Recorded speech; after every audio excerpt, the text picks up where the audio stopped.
It's Sara. Thanks for joining me for this strength-based yoga practice. There are a couple different ways you can approach this particular class, one of which is to watch it from start to finish as a full body workout. In that practice, you will only get 1 to 2 sets of each of the movements. The other option would be to pause the video when you're instructed to or when you're suggested to and revisit that particular set up to 4 times. So every consecutive repetition, you might choose to increase your weights. If you have a wide variety of weights available to you, this is probably something that you could explore at some point. But it's also fine to do this practice with body weight only and just do the movements without the weights. If you have something on hand at home that could add a little extra load to your practice, that would be great too. So we're gonna start in a seated position and we're just gonna massage our own feet for a little bit here. So it doesn't matter which foot you start with, sit however makes you comfortable and start to massage the ball of your foot with your thumbs. And you can move your thumbs down towards your arch, kneading the tissue of your feet. And then maybe try to spread your toes out with the muscles of your feet first. And if you wanted to actually do a little toe splits, you could pull your big toe in one direction and your other 4 toes in the other, and then work your way down towards your pinky toe, splitting each toe separate from the last. And then go back the way that you came. If you would prefer to roll your feet instead of self-massaging them, I think I like that idea too. And then let's just switch the feet. Maybe noticing what you notice. Extra sensation, tingling, awareness after you've given that first foot some attention. And then get in there and wake up your other foot.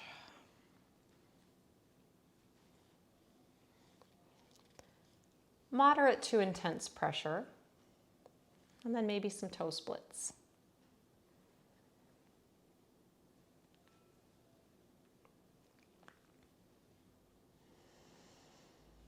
You could work the toes in both directions.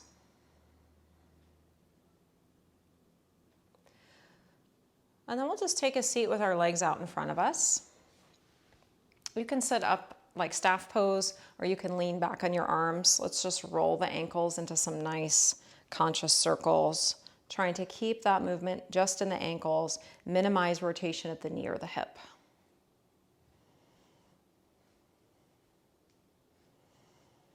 And then just point and flex through your feet.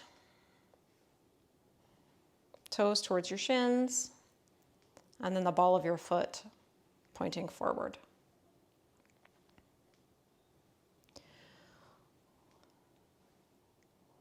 Reset your body to a seated cross-leg position. We're going to alternate 2 different movements here, and on this one I particularly like to create some sort of rhythm with my breath, so you can experiment with that as well. We'll create a little bit of a hip hinge and a forward reach in the spine and arms as we inhale. And as you exhale, you're going to either sit back up to that upright seat, or you can float yourself into some version of a boat pose. And if you're doing that one, you might crisscross your legs the opposite way for the next round.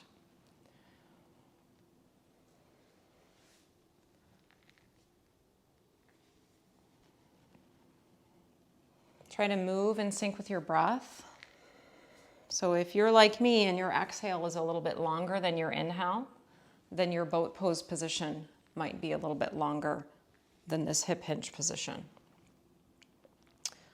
Observing sensation around the neck as you reach your arms forward. Sometimes it helps to keep the arms a little wider so we don't crowd the neck in any way.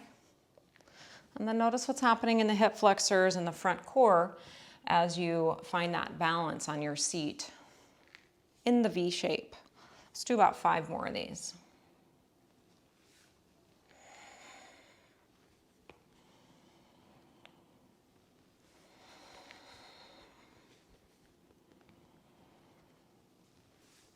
Last 2.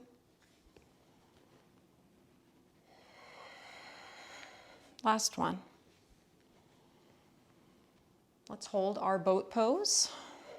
Any position that works for you today. A little more challenging would be to straighten the legs and not use the arms at all. A little less work would be to support yourself by holding your hands behind your thighs. And finding that lateral breath here. Breathing out into your ribs.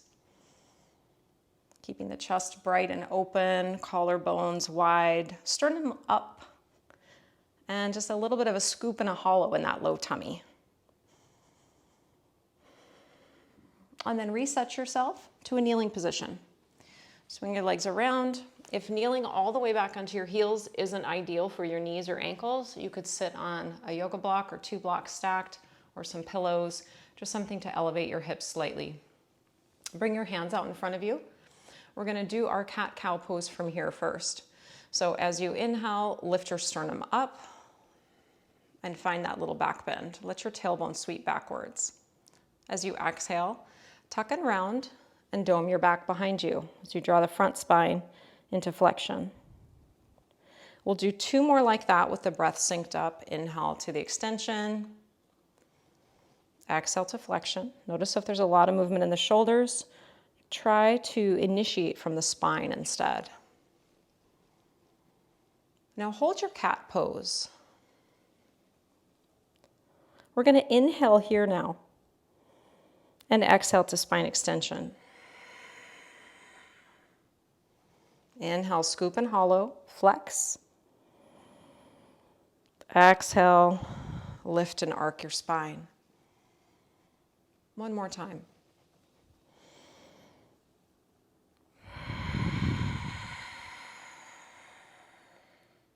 Great. Let's come up to high kneeling position for this next little bit. If you need to pad your knees or shins, please do that now.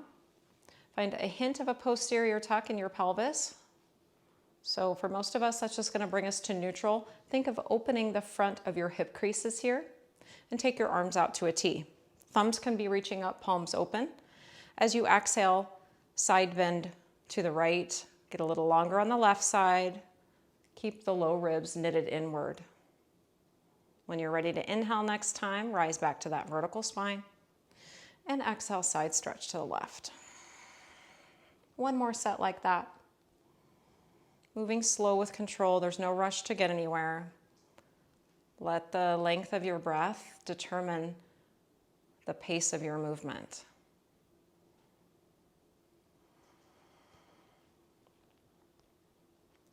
Now bring your arms out in front of you and press your palms together. Feel the work here in the front of your chest and shoulders. Keep your hip points facing the short side of your mat. Keep your glutes aware and awake. And as you exhale this time, rotate just your upper body to the right without moving your shoulders and arms around. So your thumbs are going to stay right in front of the center of your chest. Come back to the center as you inhale. And then upper T-spine rotation left. Draw your shoulders down and let's do 1 more each side. Feeling that strong core in rotation.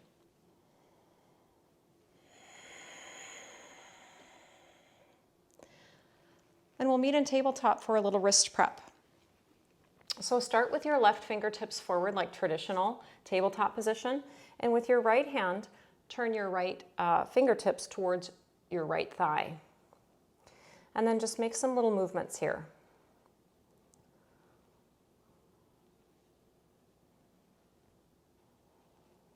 Shifting the weight right to left, front to back.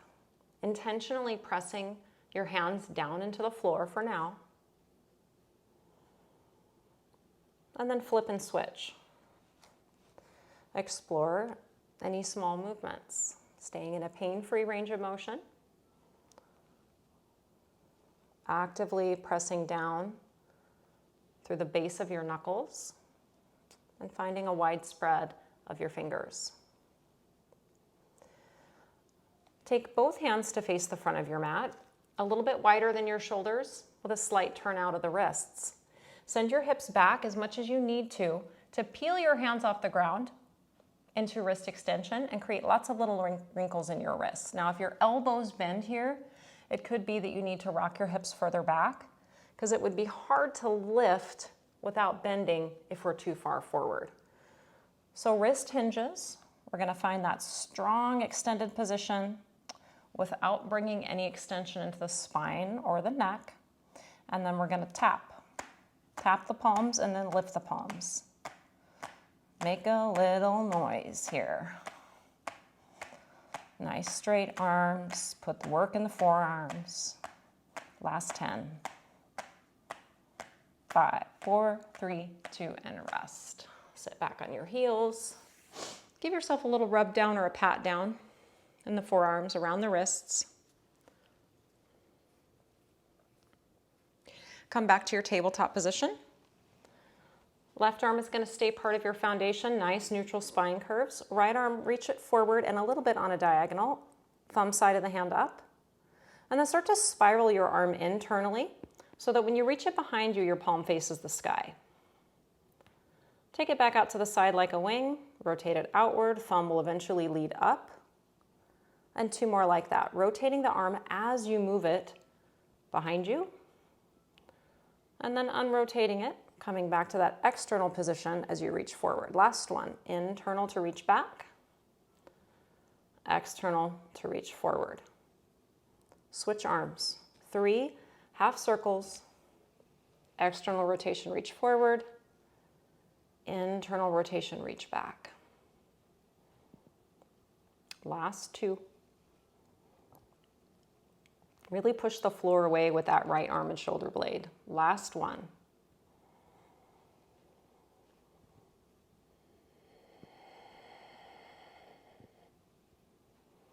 Tabletop position. Arms will stay straight here. We're going to mobilize the scapula. Retract, shoulder blades squeeze together. Protract, shoulder blades move apart. This is only happening in the shoulder blades. We're going to try to keep a level spine without doing the cow pose and without bending the elbows at all. Think of spiraling your upper arm bones outward as if you could turn your biceps towards the front of your mat. Last 5. 4, is your head moving around a lot? 3, try to stabilize. 2, and then you can have a little rest. Anything goes. Next up, setting up our downward dog. Wrists at least shoulders wide. For some folks, a little wider is even better. Tuck your toes, stretch your hips up and back, and decompress your spine column. Feel free to walk your dog, focusing on that back calf stretch as you drive one heel down.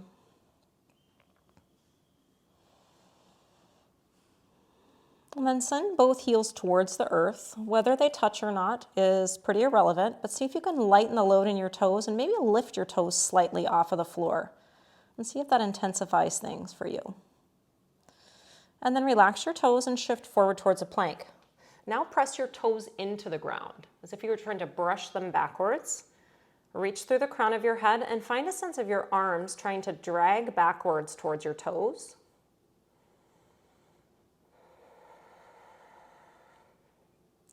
Preserve the natural curves in your spine. We're trying to minimize any overflexed position or any sagging or dipping in the low back or lifting of the tail. Bringing in awareness back again to how your breath feels in this position. Can you still breathe with equal pressure in 360 degrees? Set your knees down and sit back on your heels. Untuck your toes. Roll your shoulders up, down, and back. And we'll go back to downward dog. This time we're going to move slowly through our vinyasa. Arrive forward to your plank. Find that sense of pulling with the arms. Think of bringing the outer right and left armpits back as you try to spiral the front armpits, the inner armpits forward. And then pull yourself strong to the floor, really slow. Untuck your toes. Reset your shoulders. Tuck them down into your back pockets. Drop your tailbone, press your feet into the ground.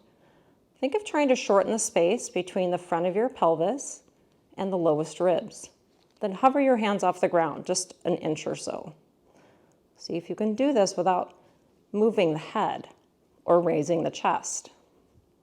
Now press your arms firmly into the ground, really push. Nothing else changes. Lift and hover. Push down. 5 more like that. Lift and squeeze. Push. Lift. Ground. Hover. We have 2 more. Now keep the pushing.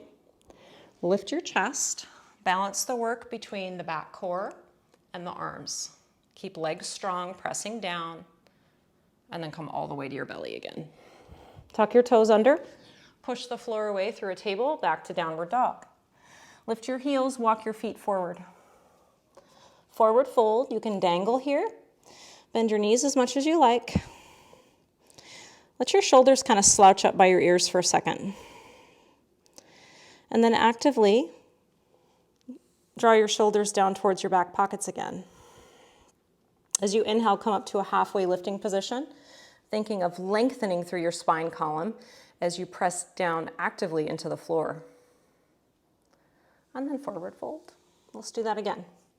Strong half lift, posterior chain, alive, awake, supportive. Hands to your hips, hug your shoulder blades together, and then firm up your bum to stand up. Inhale, raise your arms overhead. Face your palms inward. As you exhale, hinge and fold over your legs. Come up halfway, long and strong in your spine. And then forward fold. We'll do that one more time. Inhale, rise, reach upward. Stay long in your sides.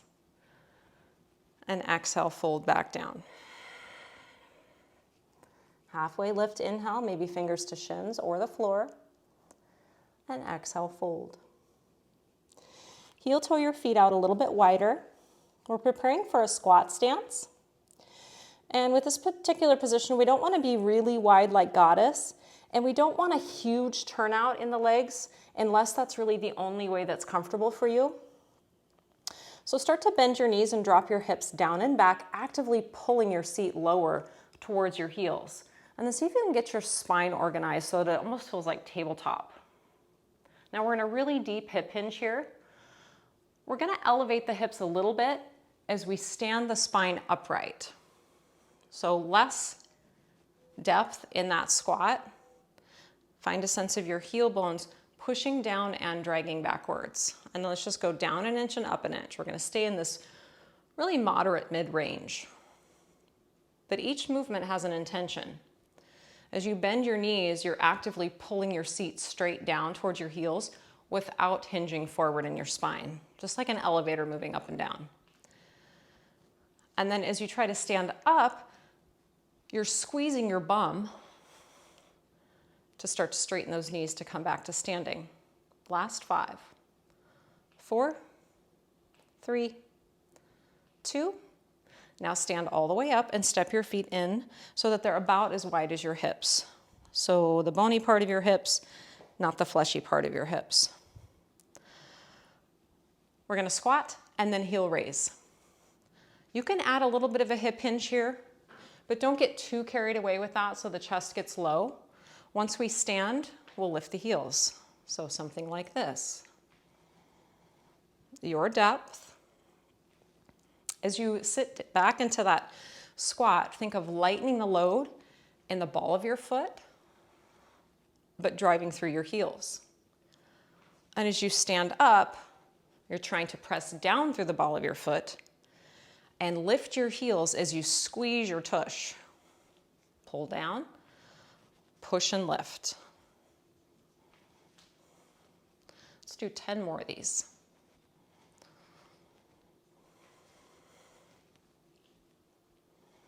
Try to make them 2 separate movements. There's a little bit of a pause at the top. Last 6, squeeze. Inner thighs squeezing too on that heel raise. Let's do 3 more. Last 2. Last one. Now we're going to change the squat a little bit. Instead of the heel raise, when we stand up, we're going to abduct one leg out to the side. Now when we abduct one leg out to the side, the tendency is to really lean the trunk the other way. It's okay to have a little bit of that, but instead of leaning the spine left, can you really focus on abducting at the right hip? So let's try it. Any depth of a squat. If you can really get low in your squat, hips towards the heels, that's great. And then when you stand up, intentionally stabilize with the opposite side hip so that you can move that other hip out to the side. So it's not just the leg that's lifting, that's doing the work. The standing leg outer hip is having to keep the pelvis level as the leg moves away from the body. I'm going to try to show you from the front so that you can see any compensations that can occur.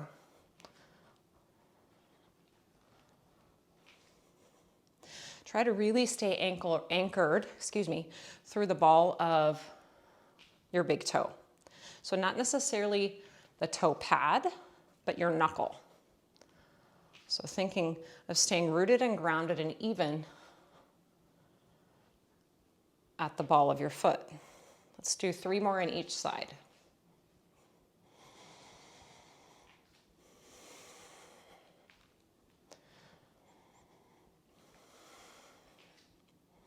Last one.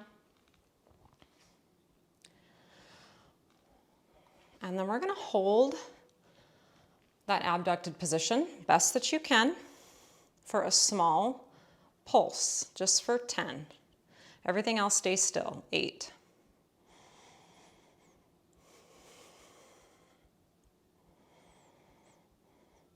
Switch sides. Stabilize, float, pulse. Neutral pelvis and spine. Last 6. 4. Last 2. Good. Take a little break, shake it out. Our final movement in the squat series is going to be a kettlebell or a dumbbell high pull.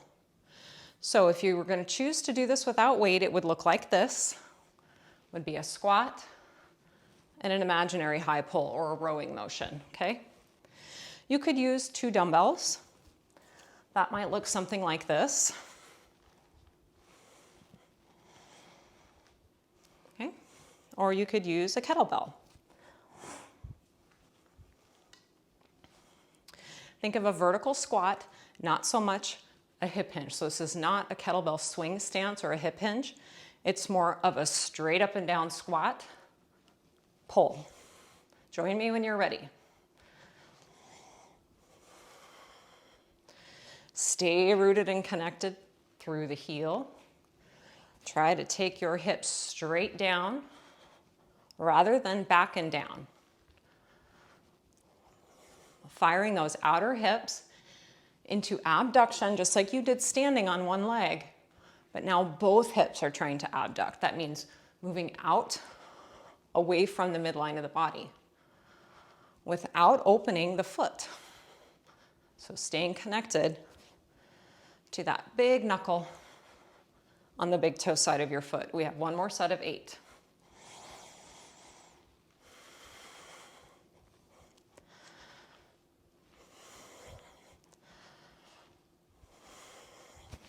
Last 4.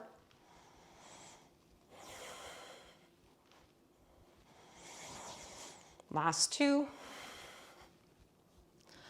Last 1. Okay, so that completes the squat set. You could rewind, and I'll give you the timer, or the timestamp.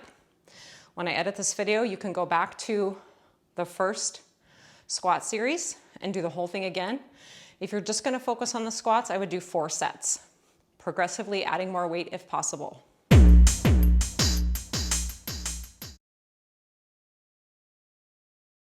Our next series is going to be a lunging position with a row. So the reason I'm choosing to do a little bit more focus on the back of the shoulder with the rowing motions and the pulling motions is that I feel like our yoga practice is imbalanced the other way. We do a lot of pushing in yoga with our planks, and there isn't a lot of movement in yoga that actually strengthens the posterior shoulder. And we need that posterior shoulder strength and the ability to externally rotate. We need that stability for things like chaturanga. Remember, the action of chaturanga is actually a pulling motion. So this type of work really supports that. It goes hand in hand with a vinyasa yoga practice. Let's start our lunge position with our left foot forward. Step your right foot back any amount. So your lunge could be very short. It could be a little longer. Your back heel can be up or down. So if you decide to have your back heel down, your foot's going to turn more on a diagonal like a warrior one stance. You could also do this with your back knee all the way to the ground.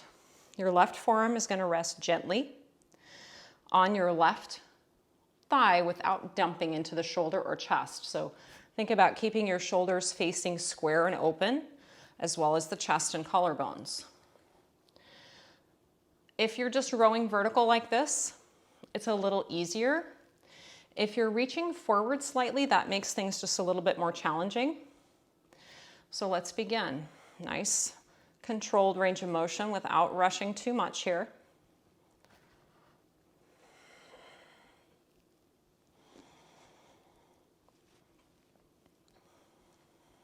Two more like this. And then we're going to add in a tricep extension after the row.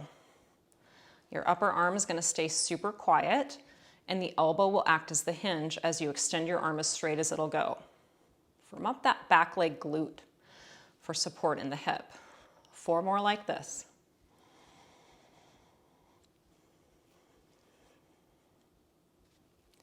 Last two. Last one, we're going to hold that straight arm extension. Tiny lifts at the top. Think of lifting from your tricep. Last 6, 5, 4, 3, 2, and 1. Set that weight down. Rise up and open to the long side of your mat. And then take a side lunge with your right leg. You can turn your right toes out a little bit, bend into your right knee. Left leg can stay straight. And then push the floor away. Step back up to the front of your mat and switch legs. I'm starting with a 5-pound dumbbell, and the second set, we are gonna do 2 sets on this one. I will increase the weight. But again, if you were gonna do this segment, again, you would do 4 sets, potentially progressively loading more every set. So start with your basic row. Choose a foot position that suits you. You don't always have to do the same foot position. You might change it up from time to time just to see how that goes. Make these 2 separate movements without momentum, using muscle. And then we're going to add that extension.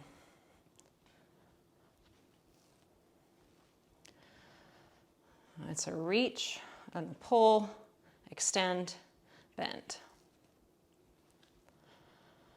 Last 4 like this. 3. Just 2. We're getting a lot of turning in the chest. Can we square that off? Last 1, extend and hold. Straight arm raise for 8. 4, 3, 2, 1. Set your weight down. Pivot open to the left. Bend into your left knee. Find that side lunge.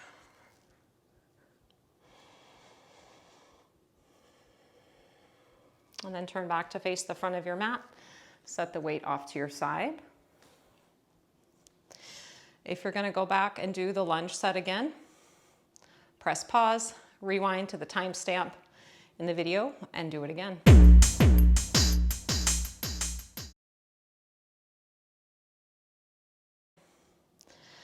We'll meet back in Tadasana after the lunge set. Inhale, raise your arms, get long in your sides. Deepen your hip creases as you fold your trunk over your thighs. Wave your spine up halfway, reach through the crown of your head, and forward fold. Plant your palms, step back to a plank. Actively, with intention, pull your strong plank to the floor. Untuck your toes, anti-shrug your shoulders, firm up your legs, active cobra, just very little work with the arms, and then all the way down.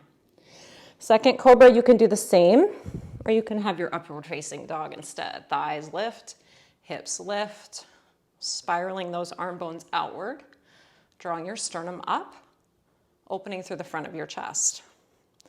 Bend your knees, sit yourself back to child's pose or kneeling pose.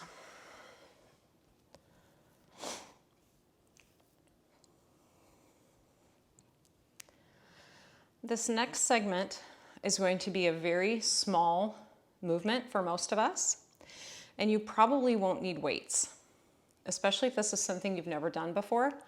This could definitely be body weight only for a while until you build up the capacity to add weights. So I'm gonna try my first set with a 3-pounder, and then I think I'm probably gonna decide that that might be too much. So you're gonna come down onto your belly again.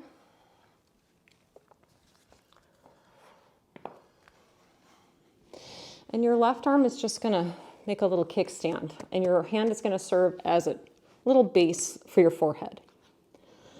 Weight in the right hand, right elbow straight out from the shoulder, and your lower arm bone will be parallel to the side of your mat. So we're gonna focus on shoulder external rotation here. And again, this movement helps to stabilize the upper arm bone in the shoulder joint for things like chaturanga and arm balances. So with the elbow staying down, you're gonna try to rotate so that your lower arm bone lifts off the ground. Now notice that I could get a lot of wrist movement here, especially if I'm limited in shoulder rotation. My wrist might try to move around a lot, or my whole arm might try to lift off. That's a different movement. So let's try to keep the wrist really straight, keep all those little wrinkles out of the wrist, and spiral that arm into external rotation. Let's do 8, 7, 6, 5, 4, 3, 2, and 1. Use this weight, if you have one, you're gonna tuck it behind your right knee and squeeze a hold of that. Drop your tailbone down, make a little kickstand for your forehead. Try to keep your low back long. That means you're gonna try to tuck under a little bit if you can. Shorten the space between the front ribs and the pelvis. And then try to float your right leg off the ground while you keep balanced in the pelvis. Now squeeze your tush and lift for 10, 9, 8, 7, 6, 5, 4, 3, 2, 1. That movement also is very small if we're just focused on the hip and we're not allowing the back to bend as a result. We're going to switch arms. Some external shoulder rotation and pure hip extension. Make sure your arm is arranged kind of like that cactus position. Inner elbow will stay down, and we're going to spiral the upper arm bone externally. That's going to make the lower arm lift off the ground. Keep your wrist straight. I really notice on this side that I have far less range of motion. So I'm just getting a few degrees of rotation. I'm going to be satisfied with that today. Let's try for 4 more.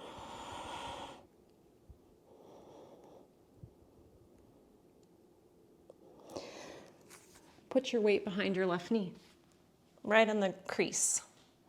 Squeeze onto it, use your hamstrings. Imagine you're trying to do cat pose with your pelvis as you tuck under. Keep your right leg really strong. Evenly weight your pelvis onto the floor. And then squeeze your left bum to lift your left leg a little off the ground. Lift and pulse for 8, 7, 6, 5, 4, 3 more, 2, and 1. If you wanted to do that set again, you can rewind to the timestamp and do that 2 to 3 more times. We'll come back up to tabletop and then finally to a downward facing dog.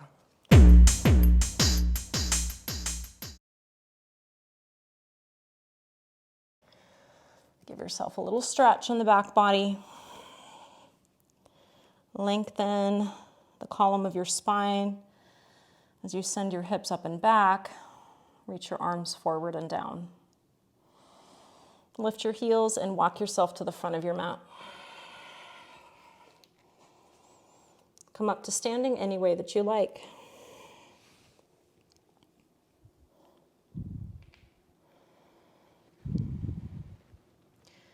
Take a quick break here. Get a sip of water, towel off if you have a little sweat going.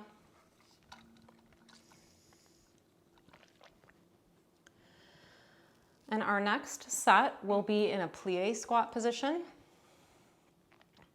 And we're going to use weights. And for these, I'm going to go a little bit heavier on my first set and maybe even heavier on my second set.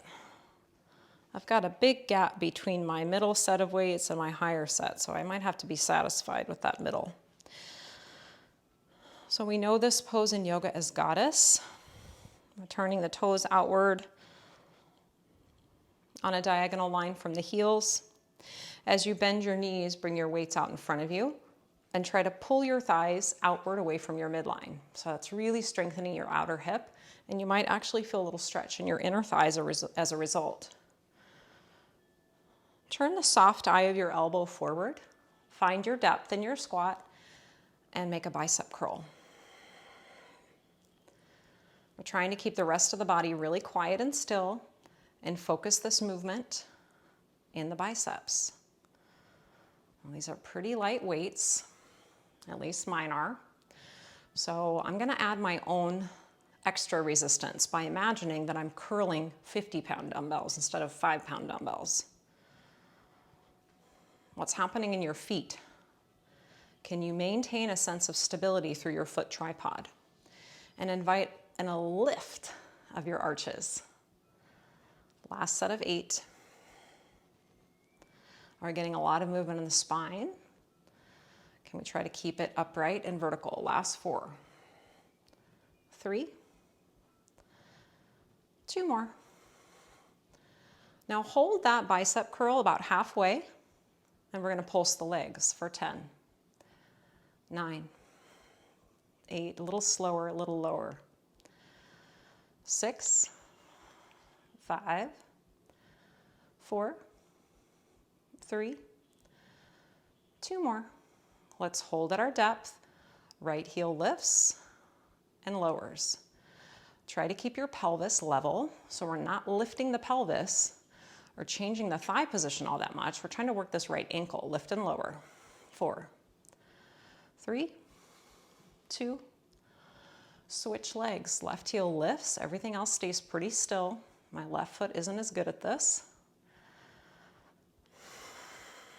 Last 6, 5, 4, 3, 2, and then drive through both heels and stand up with straight legs.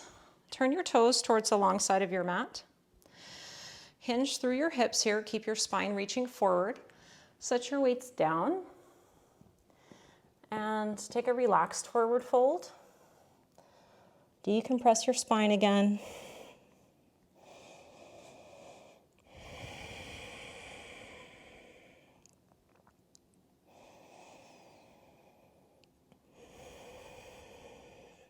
Come up halfway, walk your fingertips forward.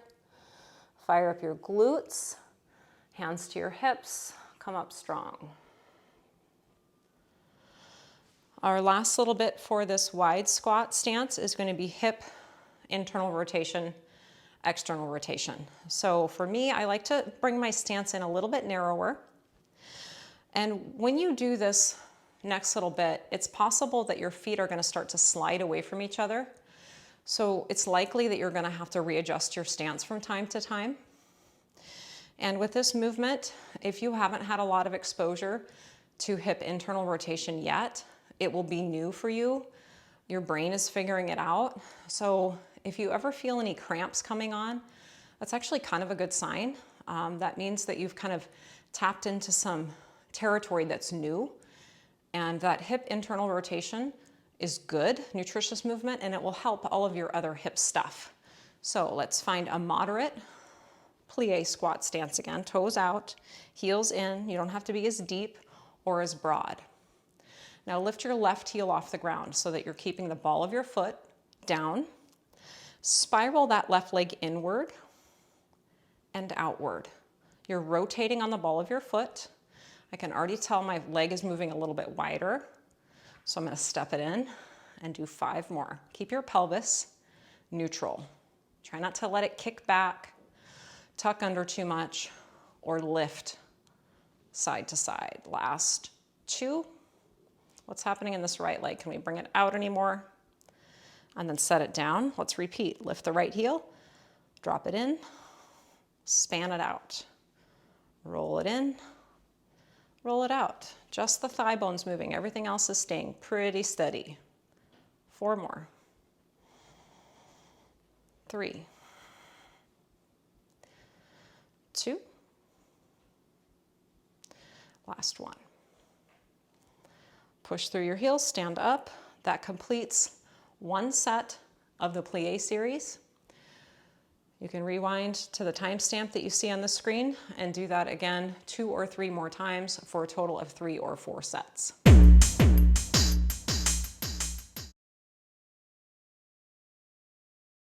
We're going to begin in a warrior 2 position. I'm going to use my light weights for this one. We're going to begin in a warrior 2 position with the left leg forward and the right leg stepped back. Hips mostly open to the long side of your mat, same with the chest.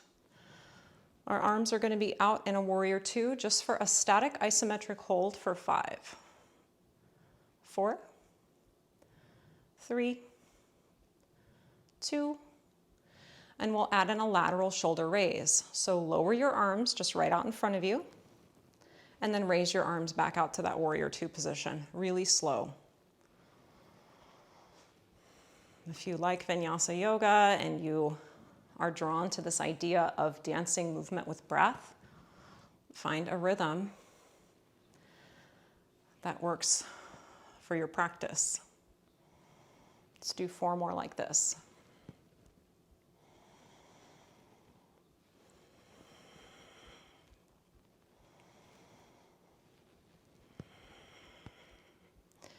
Hold that lateral raise.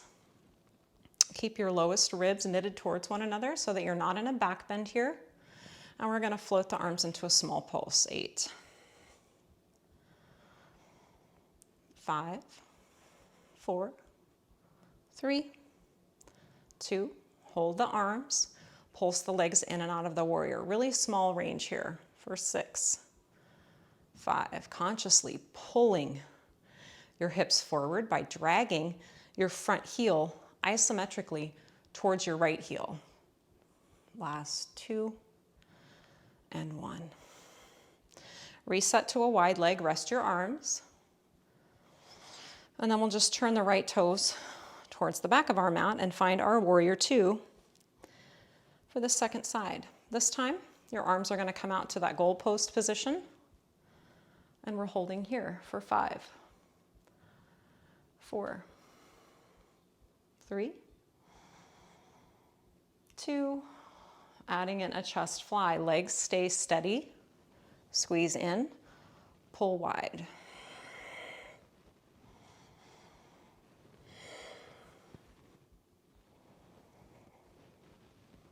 Last 4.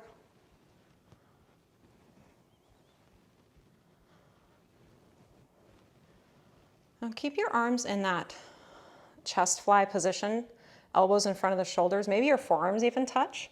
And then we're going to go with a small little lift here for 8. Maintain your warrior legs. Last 5, 4, 3, 2, 1. Hold the arms just like this, in and out with the legs. pulling and pushing from that front leg. Last 4, 3, 2, and 1. Warrior 2, and then pivot all 10 toes to the long side of your mat. Heel toe your feet together. Take a little rest. If you're doing the Warrior 2 set again, to repeat, you're going to rewind from here, go back to that timestamp, do it again.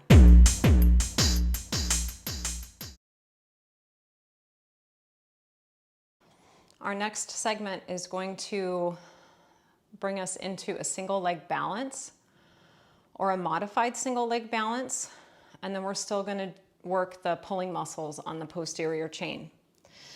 So the base position will be basically a Warrior 3 position or a good morning, a single leg hip hinge. And how much weight you decide to place on the back leg is just going to change the loading pattern in the front leg. So for example, my single leg balance might be mostly having the weight in my left leg with just my toes touching the ground back here. Okay, this might be my Warrior 3 stance. Or I might be in a Warrior 3 with a pretty good bend in my knee. I really like that version because I'm getting a little bit more hamstrings activation. That's going to help my balance. But you notice that my spine was still kind of tipping on a diagonal. I wasn't all the way in a Warrior 3, but you definitely could go there. So trying to find that line level with the horizon with both the extended leg and the spine and the head. So we're going to resist the urge to look out in front of us here. And instead we're going to maintain a neutral cervical curve. So we're just going to do one set in this exercise, but then we're going to add in those little pulsing movements too. So prepare for Warrior 3, standing on your left leg. Decide how much weight, if any, you want to put on your back leg foot. If you have your right leg extended all the way back, you're going to think of internal hip rotation, as if you were trying to lift from your inner thigh and roll your pinky inward slightly. And with the arms, it's a simplified row, a narrow row, straight up and back with both arms, pulling. Keep your spine neutral. Try not to back bend here. Last 5, 4, 3, 2, hold the row. Bend and straighten the left leg a little tiny bit. Just micro squats on a single leg for 5, 4, 3, 2, maintain a bent leg position. Reach your arms down and straight. Now we're going to lift and tap the right leg. Lift, squeeze the bum. 7, 6, 5 more, 4. Think of dragging that left heel back. Last 2, and 1.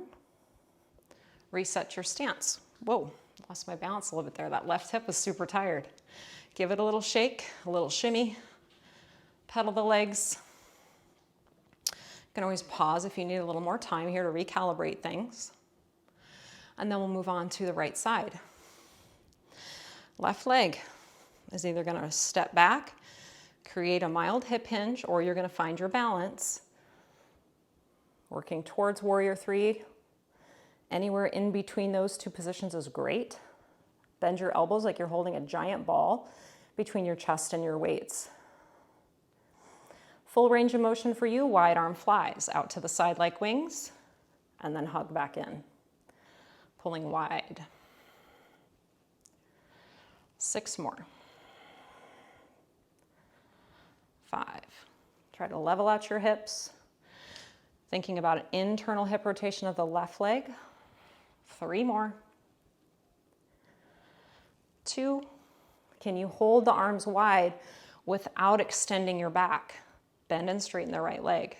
7, 6, 5, 4 more. 3, 2. Now keep that right leg bent like you're going to squat. Tap the left toes down and then lift them back up. We just have 7 more of these. 6, 5, 4. Last 2. And then reset, step forward, give it a shimmy shake. Now would be the time to rewind to your warrior 3 if you're going to do another segment or 2 or 3.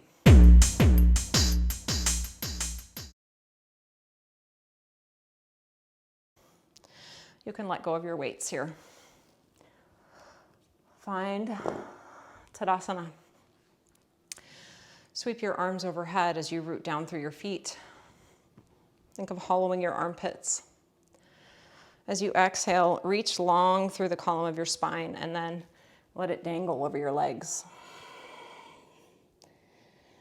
Release any unnecessary holding around the head, neck, shoulders and jaw. Let your shoulders just kind of shrug up to your ears for a moment to see how that feels. And then consciously anti-shrug them. Try to tuck your scapula, your shoulder blades, towards your seat. Press your hands firmly into the floor, step back to a plank. Pull yourself down nice and strong, maintain the plank line.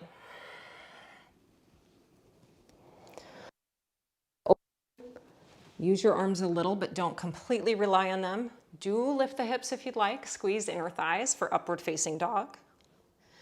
Set your knees down. Rock your hips back, child's pose, or a seated upright kneel.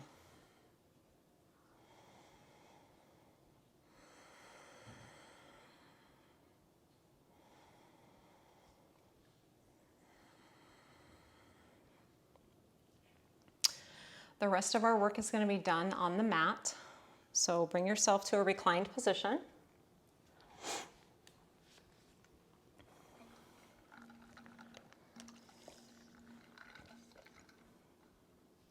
And we'll take just a little bit of time to feel the spine and how our natural curves present in this position. So some of us have a kind of a flattened out curve in the lower back. Some of us have a really pronounced inward curve. I'm one of those people. So if I were to take my fingertips down underneath me, I can feel a little bit of a gap right in my spine that lifts slightly away from the floor. So I know that that's kind of my natural position. But if I tuck my pelvis under slightly, I can feel that lumbar curve slightly, I don't want to say flattening because that's not really what I'm trying to do. But I can feel that my front core turns on a little bit and I'm feeling a stretch in my lumbar, which feels really nice. So we're just going to rock back and forth in this pelvis rocking. Pour your pelvis forward towards your thighs. Your low back will lift a little more. And then tuck under. As you shorten up the front side, your low back is going to stretch a little bit more. Back and forth. If you really like the feeling of one of these more than the other, that's not uncommon. But try to give each of these positions their equal length, your equal attention.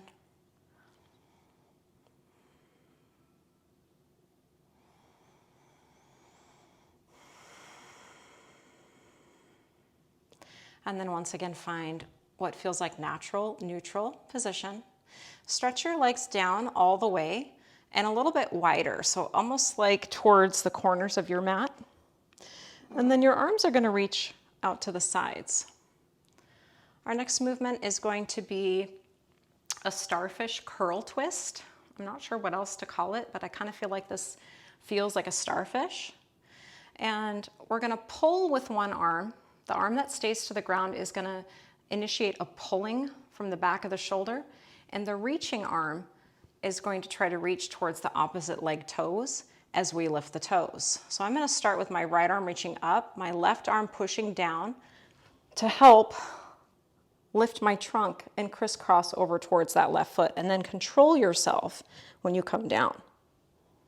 Trying not to flop. Control the lift and the lower. We're going to stay on the right to left for a while. Right arm lift and cross, And then control your descent from the core. Left arm is helping you pull.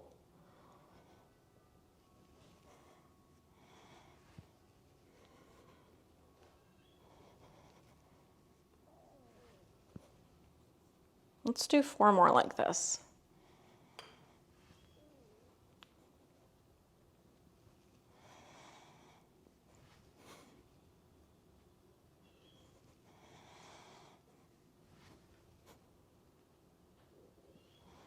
Last one.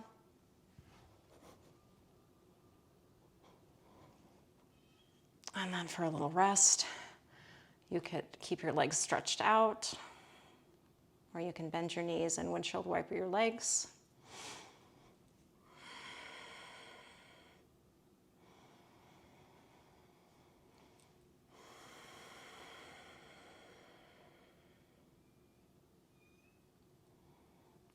And find your starfish shape once again. Now your right arm is going to assist with the pull, and your left arm is going to cross over your body and reach towards your right toes as you elevate your right foot. Let's do it.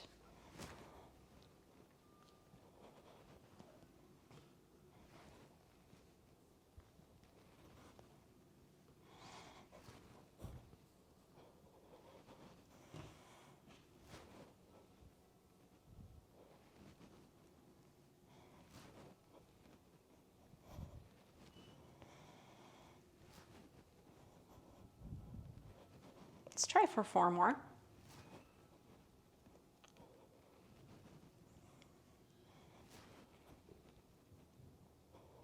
Final 2.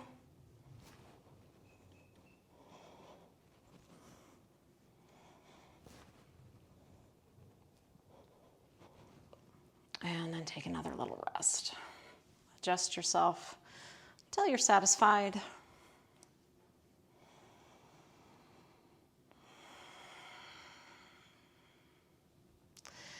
And then our last segment will be some work in hip extension with bridge pose.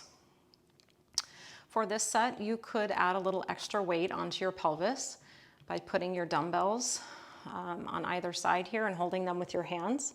Or if you had a sandbag or something that could just add some extra weight to your body for a little more, that's optional. Tuck your tailbone up between your inner thighs. That's that posterior pelvic tuck. Feel your glutes on. For now, I'd like you to try to take your feet a little bit further away from your body than what you might be used to. I know that sometimes we're instructed to get the heels really close to the bum so that we can even touch. For some people, what can happen with that is you are already then in a back bend and you're already in your low back. You're already extending into your low back. So in order to prevent that, we walk the heels forward, focus on the hamstrings a little bit more, tuck the pelvis under, and keep that low back long so that we're getting hip extension first and lumbar extension last. So tuck under, fire the glutes. Think of your inner thighs hugging in as well. That'll keep your legs from splaying out, at least for this particular set. And then peel your spine off the floor, 1 segment at a time. Think of reaching your kneecaps straight forward, pushing down through your heels at the same time you're trying to drag them back towards your bottom.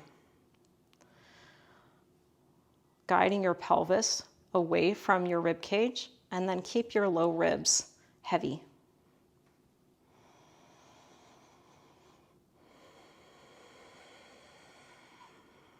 We're going to stay at almost the top of our range and bridge, so we're not so much concerned about a big back bend here.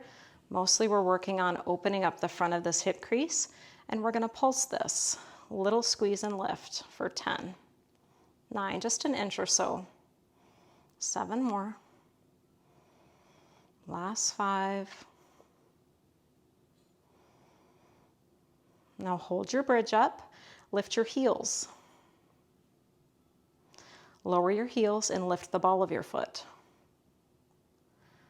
Lower the ball of your foot, lift your heels. And switch. Toe heel rockers, alternating. Back and forth. Keeping those hips up, but they don't have to be super high. Last 5, 4, 3, 2,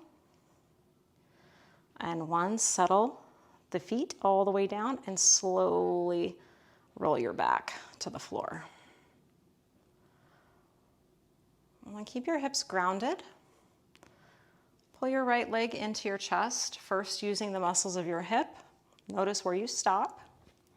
And then use your arms to guide your leg in a little bit more, finding some comfortable compression between the thigh and the trunk. If this really brings you into a lot of spine flexion and your hips try to lift off the floor, just take it back a notch and don't go so far. Left leg could go all the way straight here, actively reaching. Toes to the sky, heel driving forward. And then extend your right leg straight up, hold the back of your thigh, rotate your ankle.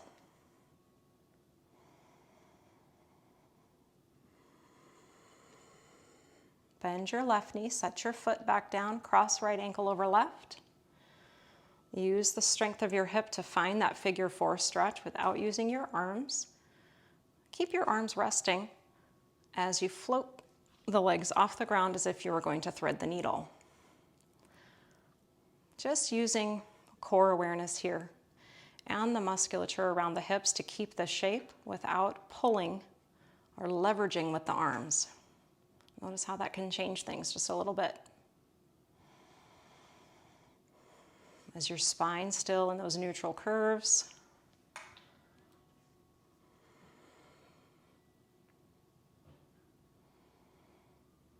Reset your left foot. Stretch actually keep your right leg bent for now. Guide your left thigh towards your trunk, first with your hip muscles. Did that cause you to overly tuck the pelvis? If so, come back to a position where you can maintain neutral here throughout the pelvis and just flex at the left hip. Then hold and guide your thigh a little bit closer to your body if there's more space. Extend your right leg to the ground. Notice how that changed the experience of your spine or your pelvis.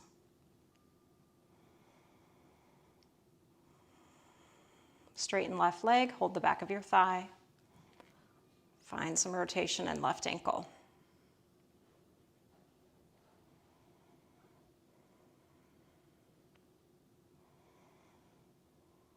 Bend your right knee, set your foot. Figure 4 the legs, not borrowing any strength from the arms, and trying to maintain our natural spine curves. Using core and hips, elevate the leg position and keep the figure 4.